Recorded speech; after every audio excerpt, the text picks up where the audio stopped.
Setiap orang sukses hampir semuanya dulu adalah orang susah.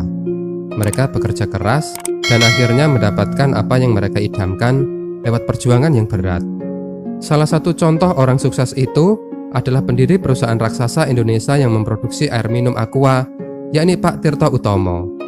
Dulu, beliau bekerja di perusahaan asing, sehingga bagi pria kelahiran 9 Maret 1930 itu, ia banyak menerima kunjungan tamu dari luar negeri.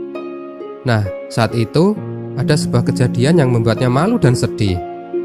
Karena ada salah seorang tamunya yang mengatakan bahwa ia mengalami diare.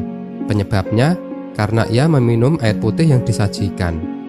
Pak Tirto pun kebingungan. Padahal menurutnya air itu bersih dan sehari-hari ia minum. Tidak ada masalah. Rekan-rekannya di kantor juga meminum air yang sama.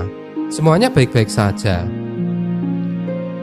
Mr. Tirto, the water that you give me make my stomach feel not comfortable. I think I'm not suitable with the water. Aku nggak cocok dengan airnya. My stomach feel krewes-krewes and I am dread man. Maklum saja, air minum yang disajikan pada saat itu adalah air tanah yang direbus secara tradisional. Untuk orang yang biasa meminumnya sih mungkin tidak masalah. Tapi bagi para tamu asing yang selalu minum air yang higienis, itu adalah sebuah bencana. Dari sanalah Pak Tirto kemudian memiliki ide untuk menjual air minum dalam kemasan yang higienis dan sehat, bisa diminum oleh siapa saja. Karena pada saat itu di Indonesia belum ada yang memproduksi. Pak Tirto pun lalu meminta adiknya untuk bekerja di perusahaan air minum dalam kemasan di Thailand. Tujuannya untuk belajar agar memahami dengan sejelas-jelasnya bagaimana produksi air itu dilakukan beserta cara memasarkannya. Setelah Pak Tirto mengetahui cara membuat air minum dalam kemasan, ia lantas mengundurkan diri dari perusahaan asing tempatnya bekerja dan mulai mendirikan perusahaan air minum kemasan di Bekasi pada tahun 1973. Perusahaan itu ia namakan PT Golden Mississippi. Produksi dimulai pada Agustus 1974 dengan produk pertamanya menggunakan wadah botol kaca berukuran 950 ml. Nama Aqua awalnya adalah Puritas, namun kemudian diganti dengan nama Aqua dengan alasan mudah diucapkan dan merepresentasikan air secara langsung. Apakah penjualan Aqua langsung bagus pada saat itu? Apakah Aqua langsung disukai oleh konsumen? Oh tidak, malah sangat buruk sekali. Pada saat itu, di Indonesia belum ada yang menjual air minum dalam kemasan, sehingga kehadiran Aqua tentu saja dianggap aneh oleh orang-orang. Kenapa kami harus membeli sesuatu yang bisa kami buat dengan mudah di rumah sendiri? Tanya orang-orang saat ditawari produk Aqua. Ini adalah produk yang konyol. Masa orang disuruh membeli air putih? Di rumah kan banyak. Kata orang yang lainnya lagi. Coba deh Aqua itu dibuat ada rasanya, kayak jeruk, mangga atau semangka. Pasti Aqua bakalan laris. Semua orang pada waktu itu tidak ada yang mau membeli Aqua. Semua strategi pemasaran yang dirancang oleh tim dari Aqua gagal total. Pasar Indonesia rupanya masih belum bisa menerima air minum dalam kemasan. Tahun berganti tapi nasib Aqua tidak juga berubah. Hingga 3 tahun lamanya, penjualan Aqua selalu memprihatinkan. Pak Tirto yang sudah giat bekerja siang dan malam, akhirnya menyerah. Ia sudah tidak kuat lagi, karena ia terus merugi. Uang yang ia keluarkan sudah banyak.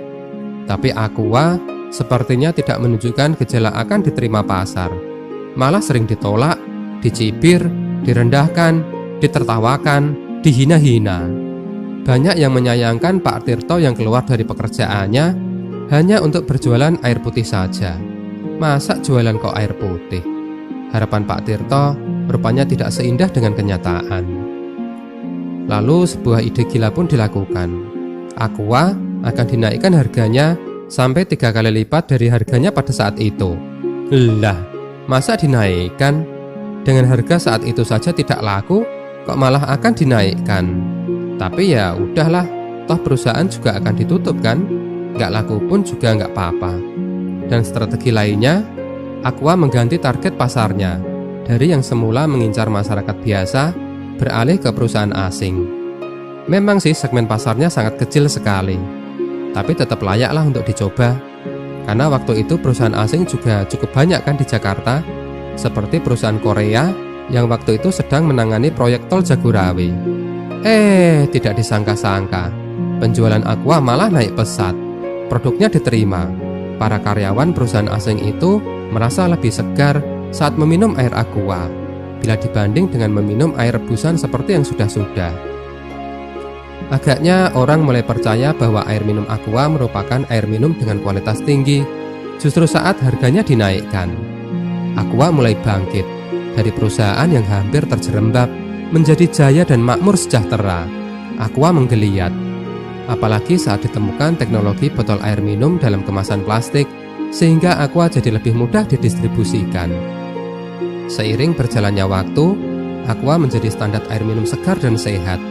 Ia dijual di restoran-restoran sampai ke tempat makan yang kecil, dari toko besar sampai ke warung di pinggir jalan, dari airport sampai ke terminal bus di pelosok desa.